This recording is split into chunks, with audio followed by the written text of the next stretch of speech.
Good morning. ముందుగా ఈనాడు 4వ విడతలో 67.70% ఏపీ బెంగాల్ మినహా అంతటా ప్రశాంతంగా పోలింగ్. జమ్మూ కాశ్మీర్లో కేవలం 37.98% ఓటింగ్. దేశంలో ఇండియా కూటమిదే విజయం. రాష్ట్రంలో శాంతి భద్రతలను దెబ్బతీసి పెట్టుబడులను గుజరాత్కు తీసుకుపోవాలని కుట్ర ముఖ్యమంత్రి రేవంత్ రెడ్డి. ఏపీలో భారీ ఓటింగ్. పలు కేంద్రాల్లో రాత్రి 10 దాటినా కొనసాగిన పోలింగ్. సాయంత్రం 5 గంటల సమయానికి 68.04% పోలింగ్ నమోదు. మొత్తంగా 80% దాటొచ్చని ఎన్నికల సంఘం అంచనా. 2019 సార్వత్రిక ఎన్నికల్లో 79.64% నమోదు. పోలింగ్ 64.93%. అత్యధికంగా భువనగిరిలో 76.47%. అత్యల్పంగా హైదరాబాద్లో 46.08%. చెదురుమదురు ఘటనలు మినహా లోక్సభ ఎన్నికల్లో ప్రశాంతం. సికింద్రాబాద్ కంటోన్మెంట్ అసెంబ్లీ ఉప ఎన్నికల్లో 50.34%.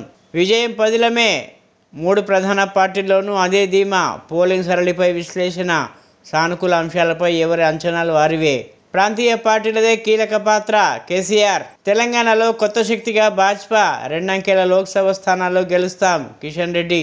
ఏపీలో భారీ విజయంపై తెదేపా ధీమా. ఓటింగ్ సరళి ప్రభుత్వ వ్యతిరేకతను అద్దం పట్టిందని అంచనాలు. ఉదయం నుంచి పార్టీ కార్యాలయంలో అధినేత చంద్రబాబు. ఇప్పుడు సాక్షి. 100 వస్తే టాప్ కాలేజీల్లో సిఎస్సి ఇంజనీరింగ్ సీట్లపై నిపుణుల అంచనా. 10 రోజుల్లో సెట్ ఫలితాలు వెల్లడయ్యే ఛాన్స్. ఈసారి ఎక్కువగా శాతం అర్హులయ్యే అవకాశం. ఆప్షన్ల విషయంలో జాగ్రత్తగా వ్యవహరించాలి. మళ్ళీ ఫ్యాన్ సునామీ. పోలింగ్ కేంద్రాల వద్ద ఉదయం 6 గంటల నుంచే ఓటర్ల బారులు. ఉప్పెనలా కదిలి వచ్చిన వృద్ధులు, మహిళలు, బీసీ, ఎస్సీ, ఎస్టీ, మైనార్టీలు.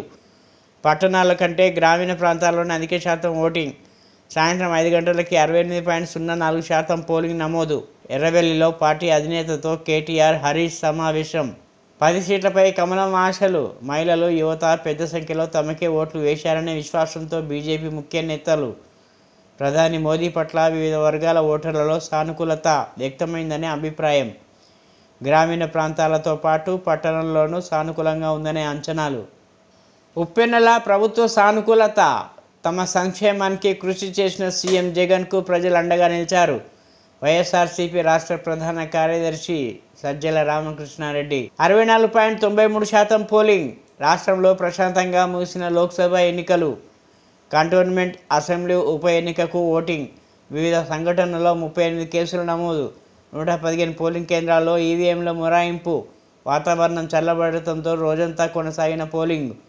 ఈవీఎంలలో అభ్యర్థుల భవితవ్యం. స్ట్రాంగ్ రూమ్లలో భద్రం. సీసీ కెమెరాల ద్వారా స్ట్రాంగ్ రూమ్ల దృశ్యాలు ప్రత్యక్ష ప్రసారం చేసే అవకాశం. జూన్ 4న ఫలితాలు. 3 రోజుల ముందుగానే నైరుతి. ఈ నెల 22కి బదులు 19నే దక్షిణ అండమాన్ సముద్రంలోకి రుతుపవనాలు ప్రవేశించే ఛాన్స్. కేరళకు సకాలంలోనే ఆగమనం. సానుకూల పరిణామం అంటున్న నిపుణులు. తెలంగాణలో నేడు రేపు తేలికపాటి వానలు. రేపటి నుంచి గరిష్ట ఉష్ణోగ్రతలు మళ్ళీ పెరిగే అవకాశం.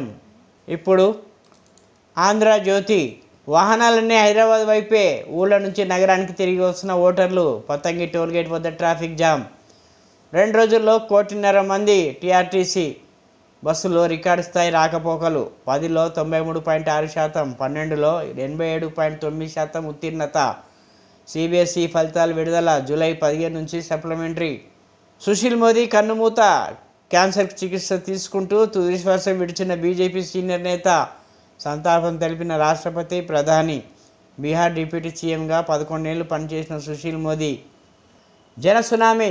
ఆంధ్రప్రదేశ్లో పోలింగ్ కేంద్రాలకు పోటెత్తిన ఓటర్లు.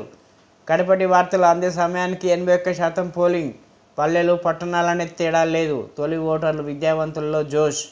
దేశ విదేశాల నుంచి సొంతూళ్లకు. నార్వే, మారిషస్ తదితర దేశాల నుంచి రాక. సంక్రాంతి తరహాలో ఎన్నికల సందడి. ఓపిగ్గా క్యూలో నిలబడ్డ జనం. ఒక లక్ష్యం కసితో మీట నొక్కిన వైనం. ఉదయం 6:30 నుంచే బూత్ల ముందు బారులు. 3000కు పైగా కేంద్రాల్లో రాత్రి 10 దాకా పోలింగ్. కొన్ని చోట్ల అర్ధరాత్రి క్యూలో ఓటర్లు. ఆధార్ కార్డుల్లో ఫోటో నీ ముఖం ఒకటేనా? పోలింగ్ బూత్లో ముస్లిం మహిళలకు హైదరాబాద్ బీజేపీ అభ్యర్థి మాధవి లత ప్రశ్న. నికాబ్ తొలగింపు. ఓటేయకుండా వెళ్లిన మహిళ. నెట్టింట వైరల్గా మారిన వీడియో. పోలీసులకు ఫిర్యాదు చేసిన BLO. మలక్పేట ఠాణాలో కేసు. మంగళహాట్లో మరొకటి. 5 డిగ్రీ తగిన ఉష్ణోగ్రతలు. పోలింగ్ కేంద్రాలకు భారీగా ఓటర్లు. రాష్ట్రంలో నేడు రేపు వర్షాలు. గుండెపోటుతో ఎన్నికల ఉద్యోగి 5 ఓటర్ల మృతి. పోలింగ్పై బహిష్కరణాస్త్రం. పాలమూరు జిల్లా ఎదిరలలో ఓటేయని 3,300 మంది. పరిశ్రమ ఏర్పాటుకు వ్యతిరేకంగా పలు జిల్లాల్లోనూ ఆందోళనలు. 64.74%. రాష్ట్ర వ్యాప్తంగా లోక్సభ ఎన్నికల పోలింగ్ శాతం. ఓటింగ్ మరో 2% వరకు పెరిగే అవకాశం. స్వల్ప ఘటనలు మినహా ఎన్నికలు ప్రశాంతం. పలుచోట్ల మొరాయించిన ఈవీఎంలు. 76.47%లో 76.47%తో ప్రథమ స్థానంలో భువనగిరి. హైదరాబాద్లో అత్యల్పం 39.02%. పాక్ బాంబు అంటే ఇండికి బెదురు. అందుకే కూటమి నేతల క్లీన్ చిట్. భారత సర్జికల్ స్ట్రైక్ను మాత్రమే సందేహిస్తారు. యూపీఏ హయాంలో ఈడీ 30 లక్షల జప్తు. ఎన్డీఏ పరిపాలనలో 2,200 కోట్లు స్వాధీనం. అందుకే ఈడీపై దాడి. మోదీ దక్షిణాదిన భారీ విజయం సాధిస్తున్నాం. ఎన్నికల ఫలితాలు వచ్చేలోగా షేర్లు కొనేయండి, తర్వాత స్టాక్ మార్కెట్ పుంజుకుంటుంది. షా వారణాసిలో నేడు ప్రధాని నామినేషన్. ఇప్పుడు వెలుగు. రూరల్ ఓటు ఎటువైపు? అర్బన్తో పోలిస్తే పల్లెల్లో పెరిగిన పోలింగ్ శాతం.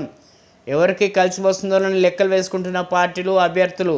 అసెంబ్లీ ఎన్నికల్లో కాంగ్రెస్కు పట్టం కట్టిన రూరల్ ఓటర్లు ఈసారి అదే రిపీట్ అవుతుందని అస్తం పార్టీ ధీమా. తమకే పడి ఉంటాయని బీజేపీ, బీఆర్ఎస్ ఆశలు. ఫోర్త్ ఫేజ్లో 64%. బెంగాల్, ఏపీలో హింసాత్మక ఘటనలు. ఒడిశా, బెంగాల్లో మొరాయించిన ఈవీఎంలు. దక్షిణాదిన అన్ని రాష్ట్రాల్లో పూర్తయిన పోలింగ్. ఇప్పటివరకు 379 సీట్లకు ముగిసిన ఎన్నికలు. ఏపీ, ఒడిశాలో అసెంబ్లీ ఎన్నికలు పూర్తి. 9 రాష్ట్రాలు, 1 యూటీలోని 96 ఎంపీ సీట్లకు ముగిసిన పోలింగ్. ఇప్పుడు నమస్తే తెలంగాణ. ఎన్డీఏకు మ్యాజిక్ ఫిగర్ రాదు. బీజేపీ కూటమికి దేశవ్యాప్తంగా 268 సీట్లు దాటవు. గెలిచేది మోదీనే అనేది ప్రచారంలో ఉన్న అబద్ధం. 8 రాష్ట్రాల్లో అధ్యయనం తర్వాతే ఈ అంచనా. ప్రముఖ సెఫాలజిస్ట్ యోగేంద్ర యాదవ్ వెల్లడి. 3 నక్సల్స్ ఎన్కౌంటర్. గడ్చిరోలిలో కాల్పుల మోత. మృతుల్లో 2 మహిళలు. ఛత్తీస్గఢ్లో 11 మంది మావోయిస్టుల లొంగుబాటు.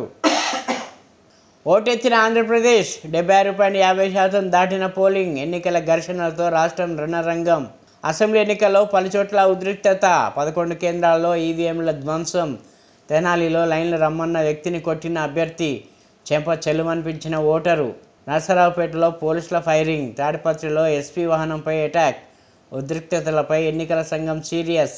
ప్రశాంతంగా పోలింగ్. రాష్ట్రంలో 64% దాటిన ఓటింగ్ 2019 కంటే అధికం. అనుకూలించిన వాతావరణం. 1,400 కేంద్రాల్లో రాత్రి దాకా. ఖమ్మంలో అత్యధికంగా, హైదరాబాద్లో అత్యల్పం. ఉదయం నుంచే పోలింగ్ కేంద్రాల ఓటర్లో బారులు. సాయంత్రం 6 గంటల తర్వాత కూడా క్యూ లైన్లు. ఓటు హక్కును వినియోగించుకున్న ప్రముఖులు. పలుచోట్ల ఓటర్ల నిరసన. ఈవీఎంల మొరాయింపు. కాంగ్రెస్, బీజేపీ నేతల ప్రలోభాలు. కేసుల నమోదు. రాష్ట్ర వ్యాప్తంగా ఒక్కరోజే 38 ఎఫ్ఐఆర్లు నమోదు. ఎక్కడ రీపోలింగ్ అవసరం లేదు. వికాస్ రాజ్.